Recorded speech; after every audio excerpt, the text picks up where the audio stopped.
confiant en Jésus-Christ. Je combats avec justice, peu importe la tempête. Avec Jésus, j'irai jusqu'au bout. Aucune circonstance ne peut m'empêcher de croire en lui. J'irai jusqu'au bout.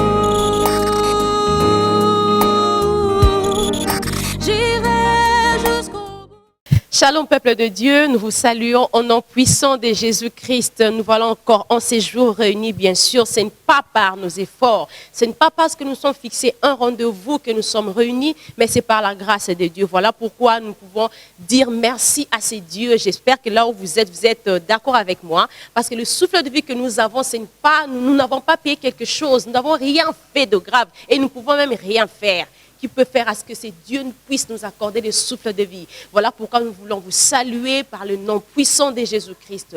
Nous disons merci, nous vous disons merci bien sûr. Vous qui nous suivez de partout, nous vous disons merci de nous donner votre temps bien sûr. C'est pour la gloire du Seigneur. Tout ça c'est juste pour que l'éternel Dieu soit encore élevé. Voilà pourquoi nous voulons vous dire merci, merci, que le Seigneur vous bénisse là où vous êtes. C'est déjà profondeur plus ici sur ces plateaux. Avant de continuer, nous allons un tout petit peu souffler, bien sûr par la gloire du Seigneur. Cette chanson, nous nous retrouvons juste tout après.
Sur ce plateau, bien sûr, nous allons accueillir cet homme de Dieu.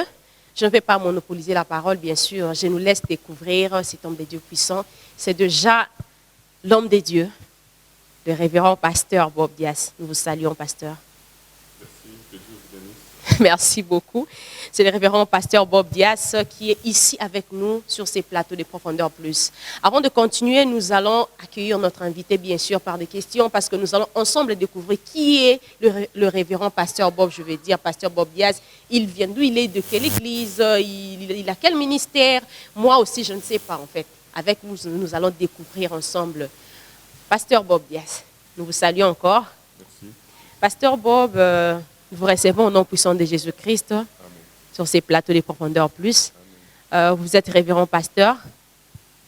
Oui, je suis pasteur Bob, on m'appelle pasteur Bob. Pasteur Bob, ok. Merci beaucoup, pasteur Bob. Est-ce que, ensemble avec le téléspectateur, bien sûr, vous pouvez nous parler un peu de vous? Qui est le révérend pasteur Bob? Il est d'où? Et puis, voilà. Est-ce que vous pouvez nous parler un peu plus de vous, s'il vous plaît? En fait, je m'appelle pasteur Bob Dias. C'est vrai que lorsqu'on m'appelle pasteur, je suis enseignant de ministère, okay. Mais on m'appelle pasteur parce que c'est une tâche qui est liée à la fonction pastorale. Okay. Je suis le pasteur responsable de l'église Mont des Oliviers, du ministère international du repos sabbatique. Voilà. Merci beaucoup. Il est pasteur de l'église Mont des Oliviers, okay, ministère de repos sabbatique. Est-ce que vous pouvez un peu nous parler de pourquoi seulement Mont des Oliviers? Nous entendons beaucoup parler des églises, voilà, tel nom plutôt, je vais dire. Est-ce que vous pouvez un tout petit peu nous parler de pourquoi c'est le Seigneur qui vous a révélé, ou bien c'est vous-même? Pourquoi Mont des Oliviers? Pourquoi ministère de repos sabbatique? On dirait que ça se divise en deux. Bon. Je pense que je vais d'abord parler du ministère international du repos sabbatique parce que l'église Mont des Oliviers est une partie du ministère. Okay. En fait, le ministère international du repos sabbatique, c'est une pensée que ça nous a mis à cœur. Okay. Ça fait en 2003. Okay. Il faut dire que vers les années 2009, qu'est-ce que je veux dire, les années 99, okay, alors que nous travaillons quelque part dans une cellule de l'église où j'avais été avant, okay, l'église Carmel, le Seigneur nous avait mis à cœur à cette époque-là de développer une pensée. À l'époque, nous évoluions avec une sorte de thème, c'était biannuel, c'est-à-dire en chaque année, on avait deux sous-thèmes. Donc, okay, un sous-thème par semestre. Okay. Et le deuxième semestre de l'année 1999, le Seigneur nous avait mis à cœur de développer la pensée vers le repos sabbatique. Okay. C'est vrai qu'on a commencé, le Seigneur nous a fortement visités au niveau de la cellule. Okay. Et c'était vraiment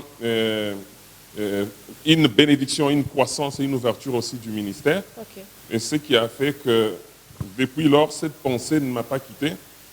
Je savais qu'il y avait quelque chose de non terminé, okay, dans ce qu'on faisait, ce qui fait que même dans certains ouvrages que j'avais à l'époque, j'écrivais toujours vers le repos sabbatique. Okay. Et c'est en 2003, okay, alors que nous étions dans une retraite avec quelques bien-aimés, okay, que le Seigneur va me souffler cette pensée-là, MIREPS, okay, Ministère international du repos sabbatique. Et lorsque le Seigneur m'a soufflé la pensée, c'était avec une ébauche de structure. Donc c'est partant de ça que la pensée du ministère est venue. Et c'est 2 ans après qu'on va officiellement sortir, donc okay, en 2005, okay, le 22 juillet 2005. Voilà. Alors, MIREPS, c'est une structure qui a en son sein 8 départements, si je parlais ainsi. Et le Mont des Oliviers, c'est l'église. Donc, okay, il y a la première structure du ministère, c'est la communauté Mont des Oliviers. Okay. En fait, la communauté Mont des Oliviers, c'est un département du ministère qui prend en charge au fait de la pastorale, qui okay, prend la charge de la pastorale au sein du ministère. Okay. Voilà un peu. Okay. C'est un peu ça. Merci beaucoup. Vous venez de dire quelque chose tout à l'heure qui m'a vraiment étiqué. Vous avez dit 2 ans après le ministère, vous avez fait la sortie officielle du ministère. 2 ans après, nous voyons beaucoup de ministères. Vous avez dit, vous avez fait juste 2 ans pour faire la sortie officielle du ministère. Nous voyons des ministères prendre beaucoup de temps. Il y a des gens qui ont fait 5 ans avant de sortir un ministère. Il y a même des gens qui ont fait 7 ans, 8 ans. Certains disent que non, voilà, il faut que ça prenne un peu du temps. Et puis certains disent que non, ce n'est pas seulement question de prendre beaucoup de temps. Est-ce que cela ne vous a pas... Vous n'avez pas rencontré de difficultés pour sortir ce ministère parce que 2 ans, à 2 ans seulement, vous avez déjà été mature pour affronter certaines choses. Bon, je pense que le problème peut être plutôt lié à la pensée. Parce que la pensée, c'est Dieu qui nous la communique. Okay. Et comme je l'ai dit, en 99 déjà, okay, le Seigneur nous avait mis à cœur cette pensée-là, mais comme un thème qu'on exploitait. Okay. Mais au fait, dans notre pensée, ce n'était pas qu'on devait... plus tard, je ne savais pas personnellement que je devais diriger un ministère qui porterait ce nom. Non. Okay. Mais en d'autres termes, je peux dire qu'en 99, déjà, Dieu nous préparait par rapport à ça. Okay. Alors, si on doit considérer 99 comme l'année où le Seigneur nous a communiqué cette pensée et considérer 2003, je peux dire c'est 4 ans déjà. Vraiment? Et si on doit prendre les 2 ans après, c'est un peu comme 6 ans. Okay. Donc, je peux dire qu'on avait assez d'éléments pour... nous lancer. Et bon, d'autant plus que l'œuvre appartenant à l'Éternel, okay, nous devions nous rassurer que le go, okay, qui nous avait donné le go pour nous lancer. Ok, merci beaucoup. Est-ce que vous pouvez parler un peu de difficultés que vous aviez rencontrées avant la sortie du ministère et après la sortie du... Bon, d'abord avant, pendant, prenons d'abord ces deux parties. Avant la sortie du ministère et pendant que vous exercez le ministère, pour ne pas dire d'abord après. Bon, il faut dire qu'avant, comme d'habitude, hein, tout début, quelle que soit l'expérience que l'on a, okay, tout début est toujours risqué. Hein. Okay. Même si on a tous les atouts qu'on a à l'Éternel, mais il y a la dimension humaine. Vraiment. des fois vous dites, bon, vous avez été responsable au niveau de l'église ou des églises où on a été avant. Ok. Mais là, ça pouvait passer aussi facilement, d'autant plus que là, nous avions une sorte de parrainage parce qu'on était responsable de la jeunesse, on était responsable de la cellule, mais c'était sous un parrainage. Ok. Mais cette fois-là, il fallait partir de soi-même. De soi-même, c'est ça. Donc, c'est vrai que vous savez que Dieu est là, mais là, c'était pas très facile. Ok. Donc, il fallait beaucoup d'encouragement. Ok. Il faut dire qu'à l'époque, on avait des frères avec qui on avait évolué et on était motivés à évoluer. Et voilà. Gloire au Seigneur, vous avez été motivé à évoluer. Peuple de Dieu, vous avez un ministère. Je ne sais pas quand est-ce que vous avez commencé, mais il vous faut la motivation. Quand le Seigneur vous appelle, ce n'est pas que, comme nous voyons actuellement, aujourd'hui vous faites un rêve et demain vous sortez un ministère. N'oubliez pas que vous avez affaire à des esprits. La Bible dit, nous n'avons pas à lutter contre la chair et le sang. Si notre pasteur est arrivé jusqu'en ce moment, c'est parce qu'il a été appelé par le Seigneur. Est-ce que vous êtes appelé par le Seigneur? Êtes-vous sûr que ces ministères-là, là où vous travaillez là, c'est le Seigneur qui vous a appelé, ou c'est juste parce que les gens sortent des ministères, ou c'est juste parce que tu as vu un frère prophétiser, ou c'est juste parce que le Seigneur t'a donné un message et tu l'as communiqué à quelqu'un et tu es devenu directement un ministre de Dieu. Ça reste à suivre. Nous continuons avec le pasteur Bob Diaz. Pasteur, vous nous avez parlé d'un thème, bien sûr. C'était la qualité de notre foi. C'est le thème que nous allons exploiter ici dans ces plateaux, sur ces plateaux, bien sûr. La qualité de notre foi. Papa, ce n'est pas facile. La foi, ce n'est pas facile. C'est parmi les choses que le chrétien, en fait, je veux dire, c'est parmi le racine de la vie chrétienne, la foi. Est-ce que vous pouvez un peu nous parler? Pourquoi la qualité? Pourquoi parlez-vous de la qualité de la foi? Si on doit parler de la qualité de la foi chrétienne, c'est parce que nous nous rendons compte que nous sommes dans... Ça, c'est un compte par rapport à notre contexte du pays. Ok. On voit beaucoup de chrétiens, mais seulement on se rend compte que la vie que mènent les chrétiens ne correspond pas aux prescrits Vraiment. de notre Seigneur. Exactement. Ça, je me suis dit, on peut dire qu'on est des chrétiens, mais quelle est la qualité de notre foi? Exactement. C'est ça le problème. Ok. Parce qu'on se dit toujours que la foi chrétienne et la qualité des chrétiens est censée influencer notre environnement, est censée influencer même notre pays. Mais qu'est-ce qui fait que malgré qu'il y ait beaucoup de chrétiens dans le pays, mais on trouve que les choses n'évoluent pas? Alors il y a un problème au niveau de la qualité de notre foi. Pasteur, vous voulez me dire que je peux être là, exemple, un exemple simple. Les choses ne marchent pas dans le pays. Ma vie n'avance pas. Tout ne va pas, rien ne marche. Et vous me demandez de continuer à garder ma foi. C'est là, je crois que d'abord, ce que nous devons d'abord savoir, c'est que la foi, c'est quelque chose d'individuel d'abord. Okay. C'est une relation personnelle avec Dieu. Okay. Il est vrai que lorsque nous parlons de la qualité de notre foi, il est question de la foi chrétienne. Vraiment? Ça, il faut qu'on se le dise, parce que la foi n'est pas que dans la chrétienté. Okay. Il y a d'autres domaines qui parlent de la foi qui ne sont pas forcément la chrétienté. Okay. Ouais. Alors, ce qui fait que lorsqu'on parle de la qualité de notre foi chrétienne, donc il est question de la qualité de la foi. En fait, tout part de l'individu. Okay. Parce que la relation avec Jésus-Christ, ce n'est pas une relation de groupe. C'est une relation personnelle. Vous voyez?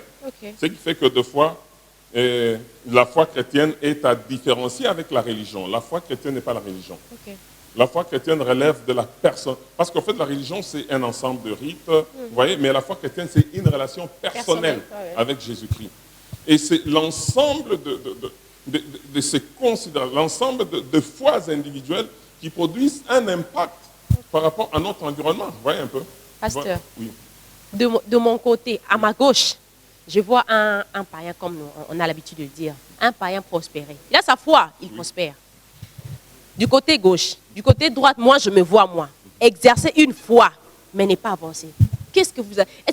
Devant cette situation, qu'est-ce que je peux faire? Bon, c'est là que je me dis qu'il est très important d'en venir à l'élément prépondérant ou l'élément capital qui constitue le critère d'appréciation de notre foi. C'est tellement qui est la parole de Dieu. Parce que la parole de Dieu a tout ce qu'il faut pour nous permettre de vivre notre vie normalement. Ok. La parole de Dieu a tous les éléments qu'il faut. Mais le problème, c'est que généralement, les défauts de nous conformer à cette parole, c'est ce qui fait que deux fois, on ne vit pas. Parce que par rapport à ça, il y a, comme l'exemple que vous venez de donner, Ok. la Bible nous parle dans Psaume 73 d'Asaph. Ok. Bon, il faut dire, cette démarche-là qui consiste à définir le concept est toujours très importante. Vraiment. Parce que lorsqu'on parle de la qualité de notre foi, Ok. il faut qu'on sache, parce que la foi peut être définie de plusieurs façons. Ah bon? La foi, on peut la définir comme Hébreux 11.1 le dit, la foi est une ferme assurance des choses qu'on espère et une démonstration de celles qu'on ne voit pas. Ok. Là, c'est la foi que l'on porte. Vraiment. Mais on peut aussi définir la foi chrétienne, comme il est question dans notre sujet, Ok. c'est-à-dire la foi chrétienne comme la chrétienté, comme la croyance Ok. en Jésus-Christ. Vous voyez? Et si on précise le fait de la foi chrétienne, c'est parce qu'en dehors de la foi chrétienne, il y a d'autres foi. Ok. Donc c'est un peu l'élément qui est le plus fondamental. Lorsqu'on parle de la qualité de notre foi, Ok. en fait, ce n'est pas la foi comme ferme assurance des choses qu'on espère, mais c'est la foi comme notre croyance en Christ qui a ses exigences. Ok. Vous voyez? C'est-à-dire lorsqu'on croit en Dieu, lorsqu'on croit en Jésus-Christ, lorsqu'on l'accepte comme Seigneur et Sauveur, nous commençons une vie qui est la vie de foi. Vous voyez?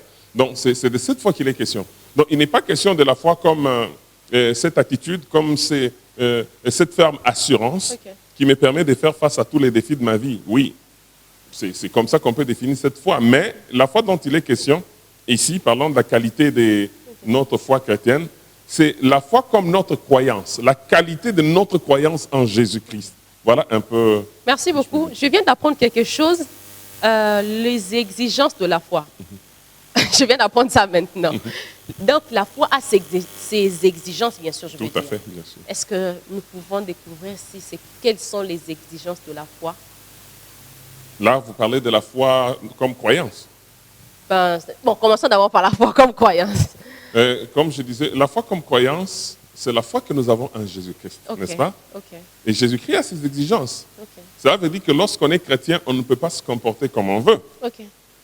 Lorsqu'on a pris l'engagement d'accepter Jésus comme Seigneur et Sauveur dans notre vie, Ok. cela veut dire qu'on a souscrit à nous soumettre à lui. Ok. Généralement, c'est comme ça qu'on dit je t'accepte comme Seigneur et Sauveur. Ok. Ça dit Seigneur, ça dit je passe ma vie sous ton autorité, je passe ma vie sous ton pouvoir. Ok. Ouais. Et en tant que Seigneur, il a des exigences, il a ce qu'il veut voir s'accomplir dans notre vie. Et l'élément qui constitue une sorte Exigence? en fait, l'élément qui renferme nos exigences, c'est la parole de Dieu. Ok. Ouais. Parce que lorsqu'on accepte Jésus-Christ comme Seigneur et Sauveur, nous avons un manuel de vie Ok. qui conduit notre vie. Et c'est ce manuel de vie qui contient toutes les exigences. Ok. Parce que la foi, elle est relative à notre existence sur la terre. Ok. Nous avons la foi, nous devons vivre avec des gens. Nous avons des personnes qui sont chrétiens comme nous, il y a d'autres qui ne sont pas chrétiens comme nous. Ok. Et quelle doit être notre attitude à leur égard?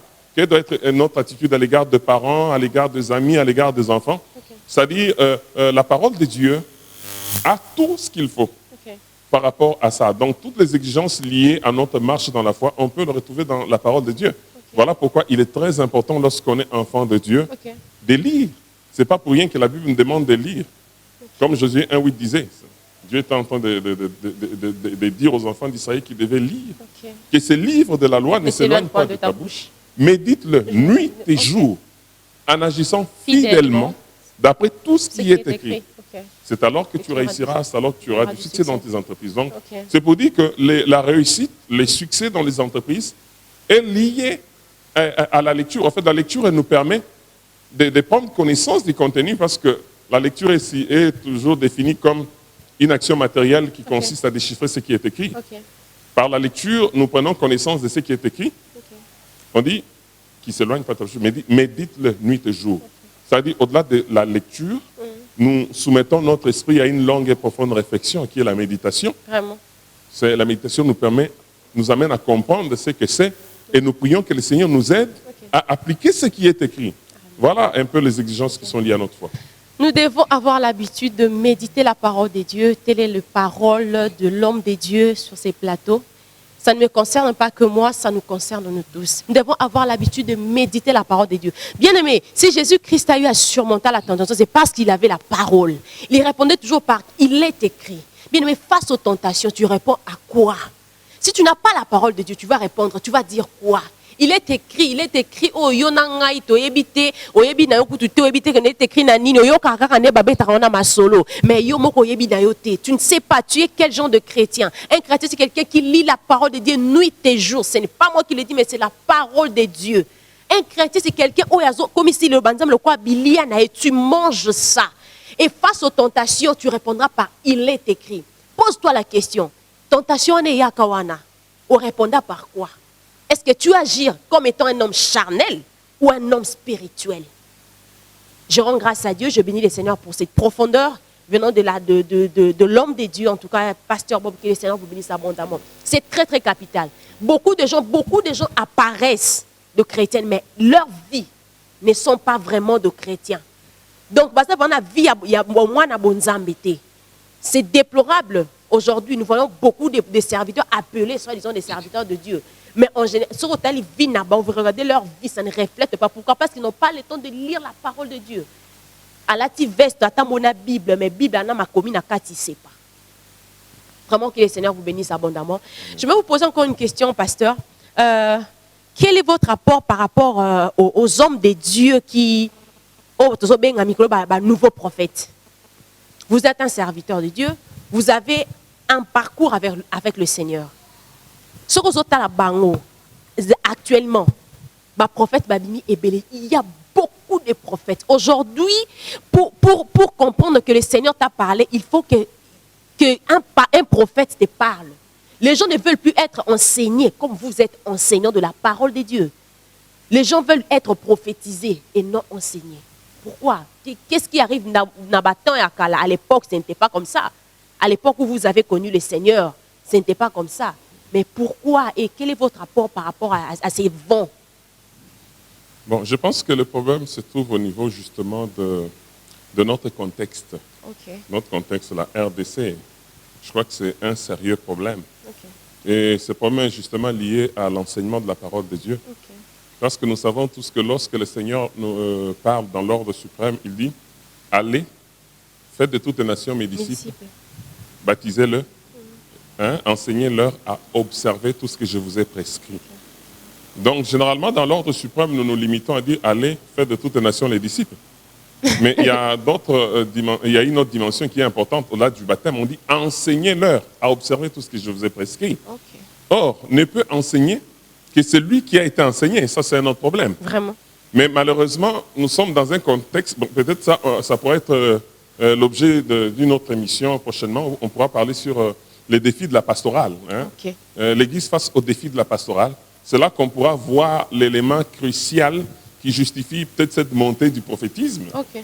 Je ne suis pas contre le ministère prophétique, je crois au ministère prophétique. Mais il faut dire que dans notre contexte, il y a à boire et à manger. Parce que déjà, il y a un sérieux problème lié à la paternité ministérielle. Okay. Il y a vraiment beaucoup de réalités. Je crois que ça pourra faire l'objet d'une autre émission. On pourra parler sur les défis de la pastorale. Okay. Et on pourra toucher le problème du prophétisme. Et un autre problème, c'est que quelqu'un peut avoir un don de prophétie. Okay. Mais je ne sais pas, bon, il a prophétisé 2-3 fois, ça s'est accompli. Voilà, il se proclame prophète. Ça, vraiment, c'est ça le grand problème. Ça, c'est un autre problème. Je crois que, vous savez, la réalité avec Samuel, qui était au pied d'Élie. Okay. Lorsque Dieu a commencé à appeler Samuel, Samuel est allé vers Élie. Parce qu'il avait l'impression que c'était Élie qui l'appelait. Okay. La première fois, il est parti, Élie dit non, je ne t'appelle pas. La deuxième, en fin de compte, Élie a compris que c'était Dieu qui était en train d'appeler l'enfant Samuel. C'est pour dire que c'est très avantageux lorsque votre père comprend que Dieu est en train de vous appeler. Ça facilite les choses. Vraiment. Bon, il faut dire que dans notre contexte, il y a beaucoup de choses à boire et à manger, et au niveau de père et au niveau des fils. Vraiment. C'est ce dysfonctionnement-là, c'est des ordres qui fait qu'aujourd'hui, qu'on puisse se retrouver avec beaucoup plus de prophètes indépendants. Vraiment. Et un peu comme qui dirait quelqu'un un peu comme Melchisedec sans généalogie. Et d'autres, ils croient que c'est une fierté, mais ça ne doit pas être une fierté. Okay. Ça ne doit pas être une fierté parce que la paternité a un rôle très déterminant sur la vie de quelqu'un et a fortiori sur la vie ministérielle. Exactement. Donc, je décris parce qu'il faut dire que la plupart de ces prophètes, ils sont à la base de dégâts qui se commettent dans l'Église corps de Christ, mais aussi, c'est parce qu'ils tombent sur un peuple qui n'est pas enseigné. Exactement. Moi, je dis toujours aux enfants ici, je dis, bon, moi, les prophètes, même si tu craches les feux, si ta vie n'est pas conforme à la parole de Dieu, moi, je suis désolé. Vraiment. Et je dis toujours que lorsque la prophétie entre en conflit avec la parole de Dieu, la parole écrite, j'ai dit à tout le monde de considérer la parole écrite. C'est un peu comme on dit, si le rhéma et les logos entrent en conflit, il faut considérer les logos. Voilà. Oh, wow, que le Seigneur vous bénisse abondamment. Amen. C'est juste dans la profondeur plus. Nous entrons encore plus dans la profondeur. C'est ça, cette émission nous a été conçue pour entrer dans la profondeur. Nous venons d'entendre à travers la bouche de ces grands hommes de Dieu que il faut qu'on y ait beaucoup de temps à l'île de Banzame. Papa, maman, ma soeur, mon frère. Ceux qui osent attendre 5 minutes à temps à l'île de Banzame, ils passent à attendre devant nos vélas, on a tout le temps. Actuellement, c'est devant information, coronavirus à gauche, coronavirus à droite. Mais tu n'as même pas le temps de lire la parole de Dieu. L'homme de Dieu vient de nous dire que nous sommes la paternité. Donc, l'origine est banité. Abîmer la wapi, tu as origine. Qu'est-ce qu'on peut faire? Abîmer la gauche, origine est banité. Nous devons refléter la chrétienté. La chrétienté, ce n'est pas une religion, c'est une vie. À travers notre vie, quelqu'un qui dit non, celui-ci, c'est un fils de Dieu. C'est une fille de Dieu. C'est un serviteur de Dieu. C'est à travers ça. Pas pourquoi prophétiser ton petit pourquoi. Moi, je bénis les Seigneurs parce que l'homme de Dieu vient de nous le dire. Même si tu crachais le feu, papa, si ta vie, maman, si ta vie n'est pas conforme à la parole de Dieu, tu es nul. Tu es nul. Tu es nulle part. Ces gens-là qui te laissent les oreilles entendre, c'est parce qu'ils n'arrivent pas à comprendre ce qu'est la parole de Dieu. C'est parce qu'ils n'aiment pas lire, découvrir, entrer dans la profondeur de ce qu'est la parole de Dieu. Avoir beaucoup plus de moments d'intimité avec le Seigneur. En tout cas, je bénis beaucoup le Seigneur pour ça. Nous allons un tout petit peu souffler, hein? Et puis nous allons nous retrouver tout juste après, par la gloire de Dieu.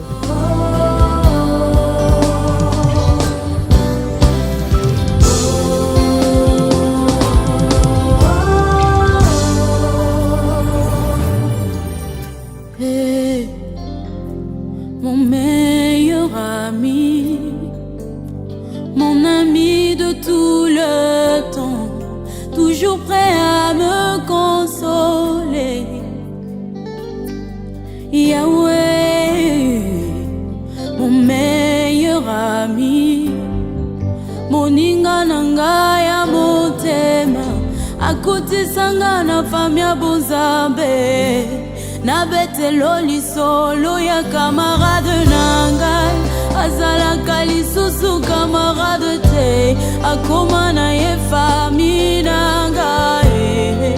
Il est mon meilleur ami, son nom c'est Jésus, son nom c'est Jésus. Mon meilleur ami, mon meilleur ami, Jésus mon meilleur ami. Quand la dépression a frappé à ma porte, Yahweh, impossible d'en parler, personne ne pouvait me comprendre. De retour sur ces plateaux, nous venons de souffler, hein, nous venons d'adorer le Seigneur par rapport à ce qu'il a fait pour nous. Alors, de retour sur ce plateau, nous allons encore retourner auprès du pasteur Bob Dias. Est-ce que vous n'avez pas un mot à dire au peuple de Dieu, bien sûr à ces personnes qui nous suivent? Je voulais vous demander 2 choses. La première, c'est de nous dire à ces peuples quelque chose de la part du Seigneur, bien sûr, par rapport à tout ce que vous venez de nous dire. Et la deuxième chose, c'est je voulais à ce que vous puissiez faire une prière. Actuellement, vous et nous savions qu'il y a quelque chose qui ne se passe pas dans ces pays, mais dans le monde entier. Nous ne parlons pas d'une épidémie, mais nous parlons d'une pandémie qui a touché beaucoup de vies. Alors, par rapport à ça, je vous pose d'abord la question de savoir, est-ce que le Seigneur ne vous avait pas parlé? Parce que Dieu dit dans sa parole que rien ne peut arriver sans que lui, le Seigneur, ne nous ait parlé. Est-ce que le Seigneur ne vous a pas parlé par rapport à ça? Bon, je commence par la première question. Ok. Ce que je voulais dire au peuple de Dieu, c'est que la Bible nous dit qu'on ne se borne pas à écouter seulement la parole de Dieu, mais qu'on la mette en pratique. Ok. Et ce qui est grave, c'est que si vous lisez dans Matthieu 15, verset 6, Ok. Jésus était en train de reprocher aux pharisiens en disant que vous annulez la parole de Dieu au profit de votre tradition. Cela veut dire qu'il y a des gens qui considèrent beaucoup plus la coutume, qui considèrent beaucoup plus la parole de la famille, de l'oncle, de la tante, que la parole de Dieu. Et ça, c'est un problème. Notre foi, elle est basée sur la parole de Dieu. Exactement. La parole de Dieu doit avoir la première place de notre vie. Et la parole de Dieu, elle est complète. Il y a tout ce qui est relatif à notre vie, à notre existence sur la terre. Comment nous devons nous conduire à l'égard des autorités établies, comment nous devons nous conduire à l'égard de notre prochain, comment nous devons nous conduire à l'égard de nos parents, vous voyez, tout est dedans. Mais il s'est fait que si aujourd'hui le pays est là où il est, c'est qu'on a un sérieux problème. Et je me dis toujours, bon peut-être ça peut être trop, mais je dis toujours que moi j'incombe la responsabilité de la crise de notre pays aux chrétiens. Parce que nous sommes nombreux, on a toujours dit qu'il y a plus de 70% des chrétiens. Cela veut dire qu'on devait influencer.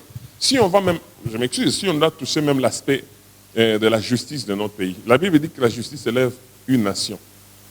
Cela veut dire qu'avec une majorité de la population qui soit chrétienne, on devait quand même avoir, parce que tous les dirigeants, ils sont tirés de la population. Cela veut dire qu'on devait avoir des gens qui devaient avoir ces valeurs. Mais il est malheureux de constater que la plupart des gens qui détournent le fonds dans les entreprises publiques, quand vous regardez bien, il est membre d'une église. Ceux qui volent l'argent, ceux qui commettent des immoralités, si vous suivez, vous allez vous rendre compte qu'ils sont membres dans les églises, c'est qu'il y a un problème. C'est là qu'il y a un problème. Et je pense que ce qu'il y a à faire en tant qu'enfant de Dieu, si tu es conscient que ta marche n'est pas conforme à la parole de Dieu, il faut te repentir devant Dieu, parce que Dieu nous donne toujours la possibilité, lorsqu'on s'est égaré, lorsqu'on s'est écarté de ses principes, il nous donne toujours la possibilité de revenir vers lui. Parce qu'il dit, si tu confesses ton péché, il est juste et fidèle pour te pardonner. Donc c'est une option. Bon, quant à la deuxième question, bon, je ne dirais pas que Dieu m'avait prévenu par rapport à cette situation, non. Je ne t'ai pas prévenu, ça non. Bon, Dieu, peut-être qu'il y a des gens qui ont été prévenus, mais personnellement, moi je ne t'ai pas prévenu ou que j'ai entendu une parole particulière de Dieu en rapport avec la pandémie, non. Seulement, ce que je dis par rapport à cette réalité, c'est que la Bible dit, dans Psaume 91, c'est un psaume que tout le monde a dit pendant cette période. Au fait, parce que nous avons foi en cette parole, celui qui demeure sous l'abri du Très-Haut repose à l'ombre du Tout-Puissant. Ça nous assure la sécurité. Nous prions, c'est vrai. Nous avons parlé dernièrement par rapport aux mesures hygiéniques. C'est vrai que du point de vue physique, je nous recommande tous à respecter ces mesures parce que de toutes les façons, ça a un avantage par rapport à l'hygiène. Mais du point de vue spirituel, on prie. C'est vrai qu'aujourd'hui, on se regarde, on rit, on se dit que non, c'est faux. Mais nous savons qu'il y a plus de 100 000 personnes qui sont mortes. Vous voyez, c'est très compliqué. Que l'on prie, nous allons prier pour que le Seigneur fasse grâce et qu'il arrête cette histoire. Parce que même dans la Bible, il est prévu, en fait, il y a des endroits où la Bible parle des pestes, même au temps de David, Dieu avait donné à David quelques propositions, que lui fasse une proposition par rapport à la punition qu'il voulait que Dieu lui donne. Et Dieu lui avait choisi pour la peste. Après 3 jours, il y avait 70 000 personnes qui étaient décédées. Donc vous comprenez, il y a des réalités qui peuvent arriver, mais la protection de l'Éternel nous donne une garantie par rapport à ça. Mais ça ne doit pas nous laisser aussi indifférents par rapport à toutes ces personnes qui sont en difficulté. Merci beaucoup. Que le Seigneur vous bénisse abondamment. Là, nous sommes déjà en train de chuter. C'est déjà, nous chutons déjà, bien sûr. Les bonnes choses ne durent pas. Vraiment. J'ai tellement envie de rester ici, d'entendre ces paroles. En tout cas, je suis bénie. Je pense que là où vous nous suivez, bien sûr, vous êtes vraiment bénis parce que c'est de la part du Seigneur que l'homme de Dieu parle. Et juste, je veux nous dire que la parole de Dieu est complète. Ne cherchons pas ailleurs. La parole de Dieu est la base de la vie chrétienne. Et répondons-nous, car Dieu donne la possibilité de revenir à lui. Répondons-nous. Bientôt, c'est la fin du temps, répondons-nous. Nous allons demander au pasteur Bob, est-ce que vous pouvez faire une courte prière pour la nation congolaise. Une courte prière. Okay. Nous allons prier. Éternel Dieu des armées, Nous venons te recommander notre pays entre tes mains, Seigneur. Nous implorons ta puissante main éternelle par rapport à toutes ces personnes qui sont infectées par cette pandémie. Nous implorons ta main puissante éternelle, Dieu de paix. C'est vrai qu'on peut dire que le pourcentage est minimisé, parce que c'est à peine peut-être 25 morts, mais ce sont de personnes pour qui tu es mort à la croix de Golgotha aussi. Nous implorons ta grâce et ta miséricorde. Nous venons recommander les autorités de notre pays entre tes mains. Laisse que ta grâce soit sur nos autorités. Laisse que tout projet malveillant, tout projet tendant à troubler la quiétude dans notre pays soit écarté au nom de Jésus. Au nom de Jésus-Christ, nous disons Amen. Amen. Amen. Gloire au Seigneur. Vous voulez déjà contacter le révérend pasteur Bob Dias. Vous verrez le numéro qui est affiché juste au bas de votre écran. Vous allez contacter. Et puis, si vous voulez venir ensemble servir le Seigneur à l'église Mireps, Mont des Oliviers, juste l'adresse est juste là en bas. Vous allez nous contacter, vous allez voir le numéro du pasteur Bob. Venez venez visiter, voir le pasteur Bob pour une raison particulière, je ne sais pas. Hein. En tout cas, venez voir. C'est un homme de Dieu puissant que le Seigneur a beaucoup utilisé et continue à utiliser pour son œuvre, bien sûr. C'est déjà la fin de cette émission. Nous vous disons merci, vous qui nous avez donné du temps, vous qui nous avez, vous qui étiez plutôt assis devant vos postes téléviseurs en train de nous suivre, nous vous disons merci, merci abondamment. Je ne peux pas me séparer avec vous, bien sûr, sans pour autant remercier l'équipe technique de Profondeur Plus. Cette équipe qui se bat jour et nuit pour que vous voyez la qualité des images, la qualité de l'émission, bien sûr, c'est grâce à Dieu à travers ces personnes. Là, déjà, je cite mon frère Denis Kouissi derrière la caméra.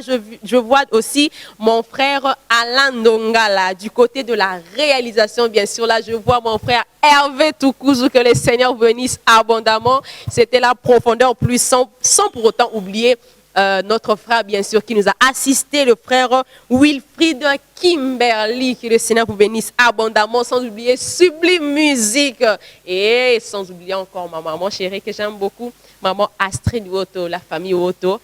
En tout cas, si Jésus ne revient pas, on va encore nous retrouver prochainement pour entrer encore dans la profondeur avec l'homme de Dieu, le révérend Bob Dias. Au revoir. Rajeunir mon esprit, confiant en Jésus-Christ, je combats avec justice, peu importe.